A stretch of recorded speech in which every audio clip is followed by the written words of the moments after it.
Pak Tua, kemarin kenceng banget berapi-api, penjarakan Jokowi, seret Jokowi, gantung Jokowi. Begitu dipolisikan, mencari perlindungan di mana-mana, pengecot. Sampai kapanpun kita kejar ijazah itu. Betul kan? Siapapun yang mengatakan ada ijazah, hayo bawa buktikan. Siapapun yang mengatakan bahwa ijazahnya asli, hayo bawa ijazah itu, uji keasliannya. Rakyat Indonesia punya kewenangan. Oke, siap. Rakyat Indonesia punya kedaulatan. Siap. Rakyat Indonesia perlu transparansi. Siapapun pemimpinnya. Kelak Jokowi diteruskan Prabowo, Gibran juga sama saja. Itu penyakit bangsa, penyakit negara, penyakit demokrasi. Dan kita tahu bahwa keputusan MK, keputusan sampah. Trash in basket, sampah dalam keranjang. Ayo lawan terus. Ayo lawan terus. Allahu Akbar. Allahu Akbar. Merdeka. Belum. Kita merdekakan negara ini ya. Siap merdekakan negara ini. Gibran itu manusia cacat moral yang dipaksakan secara ugal-ugalan oleh bapaknya dengan harapan Gibran jadi Presiden Republik Indonesia periode 2029 sampai 2034. Lebih cepat Jokowi dibenamkan lebih bagus menurut saya. Indonesia lebih stabil dan aman. Jokowi bukan lagi aset bangsa. Salah seorang aktivis tim pembela ulama dan aktivis atau TPUA yang sangat militan, garang, dan sangat diplomatis dalam menebar narasi-narasi yang terus-menerus melakukan serangan politik ideologis terhadap Jokowi terkait dengan isu di seputar ijazah Jokowi yang dianggap palsu adalah Kurnia atau Ibu Kurnia. Tapi saya punya tesis pendek untuk Anda bahwa arogansi dalam membangun narasi yang sangat diplomatis Anda katakan di ruang-ruang virtual kita, itu juga bisa menjadi titik kelemahan Anda. Ijazah itu kan dinilai mengkriminalisasi pengamat. Menghina saya sehina-hinanya. Sudah menuduh ijazah itu ijazah palsu. Sudah merendahkan saya serendah-rendahnya. Ya nanti dibuktikan lewat proses hukum. Nanti akan kita lihat di proses di pengadilan seperti apa. Artinya kalau untuk pelaporan itu bisa untuk peringatan ke pihak lain gitu nggak Pak? Nanti akan menjadi pembelajaran kita semuanya. Aduh Pak Anies, bingung saya sungguh lah. Pak Anies itu sebenarnya orang baik. Iya. Kenapa lo nggak hormat? Itulah poin-poin penting seharusnya kita tidak diadili. Karena saya punya imunitas hukum pasal 16 Undang-Undang Nomor 18 tahun 2003. Tetapi faktanya tetap dilaporkan oleh Jokowi. Pertanyaan serius saya, Bapak Jokowi yang terhormat, Anda ngerti hukum apa enggak sih? Iya dong. Karena dia telah bersumpah loh waktu presiden 2 kali. Demi Allah, sebagai presiden dan wakil presiden akan menjalankan undang-undang sebaik-baiknya dan seluruh-seluruhnya demi nusa dan bangsa. Itu ada di pasal 9 UUD 45. Sudah diucap, di belakangnya pakai Al-Quran. Kok ini undang-undang sudah ada pasal 16 dari Undang-Undang Nomor 18 tahun 2003, dia nggak taati. Kok tetap jadi laporin saya? Ya Allah. Tapi Jokowi, saya happy. Iya, harus happy dong Engkong Egy Sujana dan kawan-kawan. Kan jalan kalian semakin mulus untuk menuju penginapan gratis. Happy, alhamdulillah. Padahal hatinya lagi panik gitu ya. Pura-pura happy. Pura-pura happy. Untuk menutupi kepanikannya. Yang Kong, ya kan bener? Ya sudahlah ya. Berdoa saja ya, semoga jalan kalian semakin mulus untuk menuju penginapan gratis. Ketika saya calon DPR RI, nggak mungkin nggak diverifikasi oleh KPU, oleh PKS, diverifikasi. Clear. Makanya waktu di surat pemilih ada nama Profesor Doktor. Kalau ada palsunya, ya kagak bisa dong. Pakai profesor, mulu dipersoalin banget saya. Dia cari betul kelemahan saya. Nah, jadi bagi yang nanya-nanya dan sering fitnah saya, itu faktanya. Termasuk sekarang saya difitnah, nggak datang ke Solo, ini Bogono begini, lupa lu pitak, lu gak punya ilmu strategi taktik. Perang tuh mesti pakai strategi taktik. Jadi saya pakai strategi panahan, tahu nggak? Lu kalau memanah tarik busur ke belakang nggak? Tarik. Kalau nggak ditarik gitu aja bisa lari nggak? Nggak bisa. Harus tarik. Kenceng, daya lesatnya, wut. Nah, saya mundur dulu, lihat situasi, mana kutu kupret dulu. Di komen ini Roy Suryo. Ternyata segitu kualitas kamu loh. Saya nggak membayangkan kamu itu segoblok ini gitu loh. Ya Roy Suryo, saya nggak berpikir bahwa kamu itu, ya meskipun kamu goblok ya, saya katakan kamu nggak segoblok ini. Kenapa? Dengan ijazah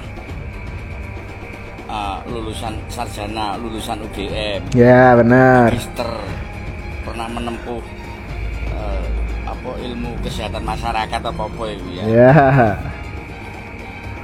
Ternyata sudah tahu bahwa sumber berita yang mau kamu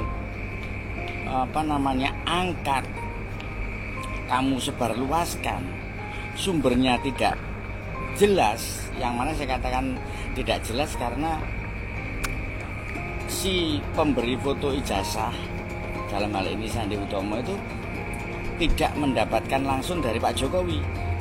Padahal ijazah itu kan yang pegangan Pak Jokowi, ya. Tidak pernah menghadap Pak Jokowi dan lain sebagainya. Sudah di upload itu ditampani karo Roy Suryo tanpa babibu, tanpa klarifikasi, moro yaitu tadi sobarkan bahwa dengan skillnya, dengan kemampuan, keilmuannya yang katanya ilmiah tadi ditawaliti, iya, ternyata ada indikasi palsu. Akhirnya dia lupa bahwa yang memberi foto ijazah itu tidak dari Pak Jokowi langsung. Lu ngono digawe disebarluaskan, bahkan dipakai untuk memprovokasi. Lengkap adili. Giliran udah ada yang lapor, ngomongnya ganti lagi. Gimana? Itu pasal pengecut. Aduh. Kalau memang berani, laporkan sendiri dengan atas nama sendiri. Itu baru gentle. Sekarang udah dilaporkan sendiri dengan atas nama sendiri, ganti lagi alasannya. ya kan saya nemu itu dari media X, berarti yang salah itu yang pertama ngupload. Bambang Pacul kan juga pernah ngomong, jangan pernah lawan orang baik dan orang cantik, hancur sendiri kalian. Sekarang kalian merasakan kan? Merasakan Bang, ini kelihatan orang-orang itu. Kehancuran kalian. Ayo Roy Suryo, saya nggak berpikir bahwa kamu itu, ya meskipun kamu goblok ya, saya katakan kamu nggak segoblok ini gitu loh. Kenapa? Dengan ijazah lulusan sarjana, lulusan UGM, magister, pernah menempuh ilmu kesehatan masyarakat apa itu ya. Ternyata sudah tahu bahwa sumber berita yang mau kamu angkat, kamu sebarluaskan, sumbernya tidak jelas. Yang mana saya katakan tidak jelas karena si pemberi foto ijazah, dalam hal ini Sandi Utomo, itu tidak mendapatkan langsung dari Pak Jokowi. Padahal ijazah itu kan yang pegangan Pak Jokowi, ya. Tidak pernah menghadap Pak Jokowi dan lain sebagainya. Sudah di upload itu ditampani karo Roy Suryo tanpa babibu, tanpa klarifikasi, moro yaitu tadi sobarkan bahwa dengan skillnya, dengan kemampuan, keilmuannya yang katanya ilmiah tadi, diteliti, ternyata ada indikasi palsu gitu. Akhirnya dia lupa bahwa yang memberi foto ijazah itu tidak dari Pak Jokowi langsung. Lu ngono digawe disebarluaskan, bahkan dipakai untuk memprovokasi. Kayak goblok ta sini. Adili Jokowi, tangkap Jokowi, adili Jokowi, tangkap Jokowi. Saya berharap tulisan itu ada di seluruh pelosok Indonesia agar KPK bekerja jebloskan biang koruptor, saudara. Setuju tidak? Setuju tidak? Angkat tangan semua, takbir. Takbir. Sallu ala Nabi. Alhamdulillah. Mudah-mudahan cepat di penjara sama Prabowo. Amin. Saya udah kirim pesan sama Pak Prabowo jangan pakai dilindung-lindungin lah. Udah jeblosin aja ke penjara.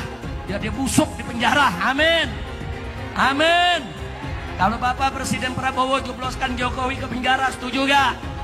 Setuju gak? Bukan dia aja, Fafa juga jeblosin. Amin. Cuma tunggu tanggal mainnya, tunggu. Makanya kenapa orang takut saya jadi dirut demo-demo? Kalau saya jadi dirut, saya bisa langsung pecat tuh dirut subholding. Karena untuk ke notaris saya yang putuskan. Dan saya tidak pernah takut sama Menteri BUMN manapun. Sama saya benar. Kenapa saya dikurung tidak boleh jadi dirut? Janjikan saya jadi dirut untuk membereskan. Ini ada tangan yang berkuasa ikut main kalau menurut saya gitu loh. Di Republik ini. Ini bisa jadi lebar kemana-mana kasusnya kok dibongkar. Saya senang banget ini. Ya.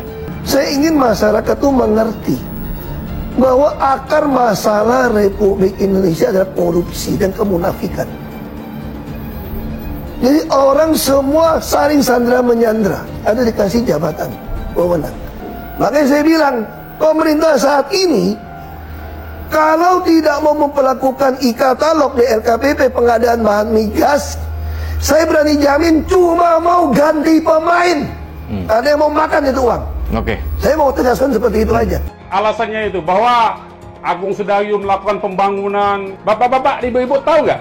Negara yang asal mulanya itu tempat perdagangan, kawasan pemukiman, kemudian jadi negara. Tahu nggak?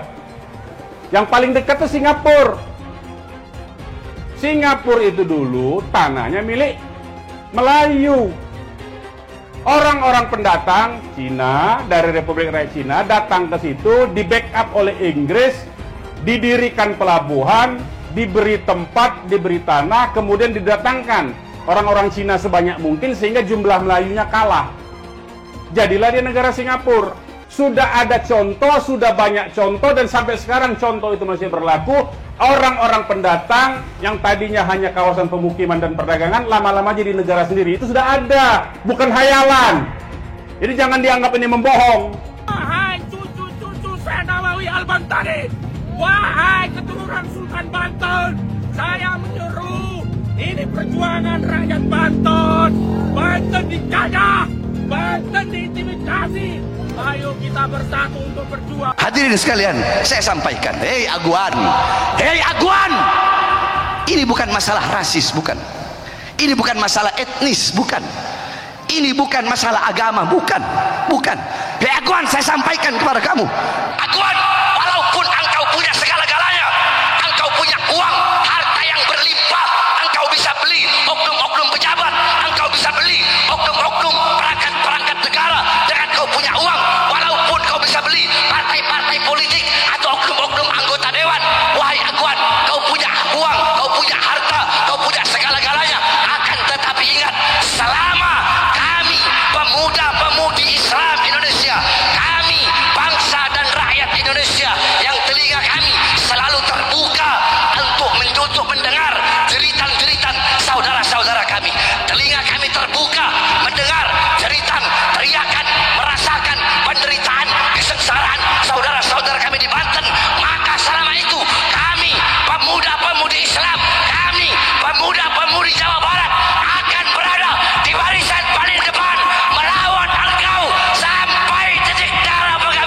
Makanya saya berani katakan di sini, hei orang miskin, hei orang melarat, tidak usah bayar pajak karena pemerintah haram mengambil pajak dari orang-orang miskin dan melarat, saudara. Allah mewajibkan zakat hanya kepada orang kaya. Haram ambil pajak dari rakyat, saudara. Haram, apalagi dari rakyat miskin yang melarat, yang nyari kerja susah, yang makan susah. Haram kau ambil pajak dari mereka. Lalu Prabowo lengserkan dia, setuju gak? Setuju gak? Dukung tidak? Takbir! Kita akan seret mereka semua untuk dijebloskan ke dalam penjara. Takbir! Setuju tidak? Setuju tidak? Enggak berkelahi aja kita aduk, jadi berkelahi. Di Banten sendiri saat ini berlangsung upaya untuk membangkitkan kemarahan masyarakat Banten untuk menolak pengembangan PIK dan PIK-PIK selanjutnya. Mantan Ketua KPK Abraham Samad bersama Said Didu juga melaporkan kasus PIK 2 dan Aguan ke KPK. Menurut Samad, laporan ini mencakup nama Aguan serta mantan Presiden Jokowi. Menurut mereka, di dalam kasus ini ada dugaan korupsi dan suap yang telah menyebabkan kerugian negara. PIK 2 menunjukkan kejahatan etnis Cina kepada kaum pribumi. KPK yang menjadi macan ompong menghadapi Anies Baswedan. Ada apa dengan KPK sehingga dia tidak berdaya untuk mengungkap kasus Formula E dan banyak proyek-proyek siluman, proyek-proyek yang dananya di markup di Pemprov DKI. Ada apa? Kenapa KPK menjadi macan ompong di depan Anies Baswedan? Ada apa? Kabarnya dengar katanya itu Formula E itu yang makan uangnya juga rame-rame, ada juga DPRD DKI. Ya tangkaplah, ya kan? Tangkap tuh anggota-anggota DPRD DKI dan Anies Baswedan. Selesaikan Formula E itu. Tindak tegas. Cuman ya susah. Lembaga KPK-nya sendiri, oknum-oknumnya itu juga banyak maling. Itu waktu si Novel Baswedan itu menjadi penyidik KPK tuh ditawarin mau berapa tahun. Itunya di penjaranya mau berapa tahun, itu ada harganya, ya kan? Mau 2 tahun sekian, 5 tahun sekian, 10 tahun sekian, 12 tahun sekian. Kalau seumpamanya si koruptor ini tidak mau memberikan uang, ya diperberat, ya kan? Nah itulah kerjanya KPK. Semoga mau seperti apapun hebatnya, kong kali kong kejahatan yang dilakukan oleh Anies Baswedan, ya, menyalahgunakan kewenangan atau menyalahgunakan anggaran Formula E ataupun anggaran yang ada di Pemprov DKI. Yakin suatu hari nanti Allah Subhanahu wa taala akan menurunkan azab yang seberat-beratnya kepada Anies Baswedan CS. Saya tidak mau pemimpin masa depan menyalahkan angin di kemudian hari. Anda kalau nyindir lain kali jangan pakai angin, Mas. Mau bilang lagi jangan salahkan angin. Saya kan sampaikan soal angin ya kemarin. Angin tak ada KTP-nya. Angin itu bergerak dari sana sini. Ketika polutan yang muncul dari pembangkit listrik tenaga uap mengalir ke Jakarta, maka Jakarta punya indikator, karena itu Jakarta mengatakan ada polusi udara. Ketika anginnya bergerak ke arah Lampung, ke arah Sumatera, ke arah Laut Jawa, di sana tidak ada alat monitor. Ada orang yang bilang jangan cerita soal angin, maka dia tidak menghormati ilmu pengetahuan. Bapak Politik Identitas Indonesia Anies Baswedan, Bapak Intoleransi Indonesia Anies Baswedan, jangan lupakan, jangan terlena, jangan sampai dia pecahkan kita dengan dagangan ayat dan mayatnya. Air itu turun dari langit, turunnya ke atap rumah langsung sumur bor, bukan ke sungai dan ke laut. Syukuri kenapa kalah, kenapa ditahan. Saya bersyukur atas itu semua. Saya coba bayangkan ya, kalau seandainya waktu itu kita menang gitu ya, hari ini belum tentu kita bisa nikmati seperti ini. Kita bersyukur 5 tahun Tuhan izinkan kasih ke orang yang pintar ngomong untuk kerja. Coba kalau kita bayangkan gitu ya, kalau kemarin saya masih jadi gubernur, ini saya udah turun ini. Tapi yang pintar ngomong itu dikira orang hebat kan? Ini lebih berbahaya tahun 2024. Langsung ketahuan karakternya. Langsung ketahuan itu. Di saya juga ada kutipan Pak di kamar saya Pak.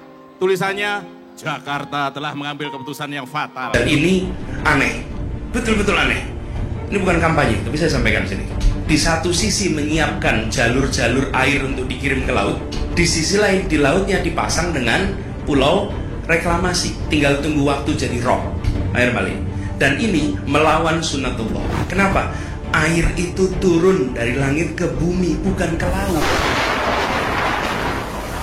Harusnya dimasukkan ke dalam bumi, masukkan tanah. Di seluruh dunia air jatuh itu dimasukkan ke tanah,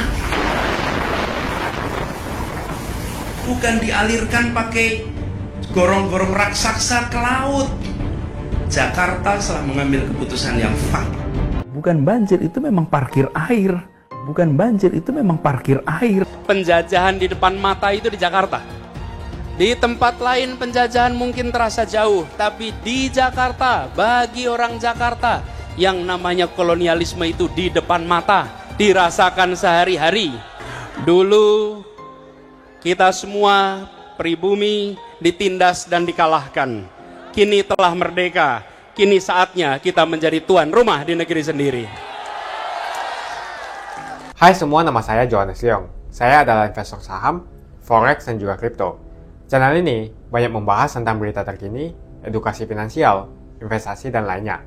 Jangan lupa subscribe channel ini kalau kamu suka dengan konten yang serupa. Follow juga sosial media lainnya yang saya taruh link di kolom deskripsi. Di sana kalian bisa dapatkan konten yang berbeda. Saya juga punya Telegram channel yang isinya berfokus kepada trading dan juga investasi. Itu Telegram channelnya gratis. Oke, kita lanjut ke videonya. Sebagian besar penonton di video ini, setelah menonton video di awal, mungkin bertanya, apakah kejadian seperti krisis 98 akan kembali terulang? Belum lagi keadaan global yang tidak menentu. Lalu apa yang bisa kita lakukan untuk selamat dari krisis yang mungkin akan datang dalam waktu dekat? Jawabannya adalah investasi. Kebanyakan dari kalian yang lagi nonton kalau investasi pikirannya pasti hanya di properti. Tapi ketika terjadi krisis seperti 98, apa yang terjadi dengan rupiah ketika hyperinflasi? Dan juga apa yang terjadi dengan harga properti? Harga dolar dari Rp2.500 terbang ke Rp15.000. Otomatis utang yang harus kita bayarkan naik 6 kali lipat. Banyak bisnis yang bangkrut. Kebakaran terjadi di mana-mana. Hingga rumah pun bagaikan tidak ada harganya. Mau dijual pun tidak ada yang mau beli. Saya tidak mengatakan ini akan terjadi lagi. Tapi kemungkinan terjadi seperti Mei 98 tetaplah ada. Negara gede seperti Argentina, Venezuela, dan Turki baru-baru saja mengalami hyperinflasi. Apalagi setiap hari kita ketemu ada saja konten yang berbau sara ke orang Tionghoa yang ada di Indonesia. Entah itu dari Instagram, ataupun dari YouTube, ataupun sosial media lainnya. Kita bisa lihat di tahun 2017, saat Pilgub Jakarta, hampir terjadi kerusuhan seperti 98, karena Ahok dituduh menodai agama. Ahok pun harus dipenjara untuk menenangkan masyarakat yang dengan gampangnya dihasut untuk membenci Tionghoa dan tidak memilih pemimpin yang beda agama. Pada akhirnya, Anies jadi gubernur dengan bantuan Ormas Terlarang FPI. Dan sampai saat ini dijuluki sebagai Bapak Politik Identitas. Kejadian itu pun berlanjut hingga saat ini. Masifnya pemberitaan sara terhadap Tionghoa beredar di media-media nggak jelas. Penontonnya setiap hari dihasut untuk menggulingkan pemerintah karena tuduhan Indonesia dikuasai oleh Taipan atau Sembilan Naga yang ujung-ujungnya menyalahkan Tionghoa lagi. Kita bisa melihat kejadian di PIK 2, di mana ormas terlarang seperti FPI dan juga HTI terus menghasut masyarakat untuk membenci Tionghoa. Saya tidak bisa membayangkan jika kejadian seperti Mei 98 terulang kembali. Setiap musibah yang selalu disalahkan adalah keturunan Tionghoa. Setidaknya di video ini, saya akan membagikan strategi saya yang sudah saya terapin jika kejadian 98 terulang kembali. Tujuan dari strategi ini supaya kita setidaknya bisa selamat dari masalah finansial ketika musibah ini terjadi. Strateginya adalah investasi di aset yang berbeda-beda, bukan di satu jenis aset saja. Misalnya hanya di properti. Kalian bisa mulai belajar berinvestasi di aset yang berbeda seperti Bitcoin, emas, dolar, bahkan saham global atau saham Amerika. Ini adalah cara yang bagus untuk mengurangi risiko tergantung kepada satu jenis aset saja. Bukan nggak nasionalis kalau kita mau invest di aset-aset yang saya sebutkan tadi. Tapi memang peluang yang kita dapatkan dan potensinya memang jauh lebih bagus dari properti, apalagi deposito. Pertama, pelajari jenis aset seperti emas. Setidaknya kita bisa terlindung dari efek hyperinflasi ketika terjadi. Selain itu, kalian juga harus belajar bagaimana mendapatkan penghasilan dari emas. Kedua, kalian harus belajar investasi aset global seperti saham Amerika atau saham global. Ketika terjadi krisis, yang paling berdampak adalah saham-saham Indonesia. Karena semua utang perusahaan dalam bentuk dolar akan terkena dampaknya. Deposito reksadana, properti juga akan terkena imbasnya. Ketiga adalah kalian harus belajar mengenal berinvestasi di Bitcoin. Alasan kenapa saya suka banget dengan kripto, karena kita bisa pergi ke negara apapun di dunia ini, misalnya di Singapura, dan saya tinggal jual kripto saya di negara itu. Saya menganggap Bitcoin itu sebagai aset properti digital yang bisa saya bawa kemanapun dan jual kapanpun saja secara instan. Kalau saya butuh uang, detik ini juga bisa saya jual, tidak usah menunggu berbulan-bulan. Itulah strategi saya jika kejadian 98 terulang kembali, untuk selamat dari masalah finansial. Kamu bisa cek link di kolom deskripsi untuk mulai investasi. Dan saya sudah sediakan juga video playlist supaya membantu kalian paham tentang investasi. Semoga video ini membantu kalian untuk selamat dari masalah finansial ketika musibah ini terjadi kembali. Semoga Indonesia selalu damai dan sampai jumpa di video selanjutnya.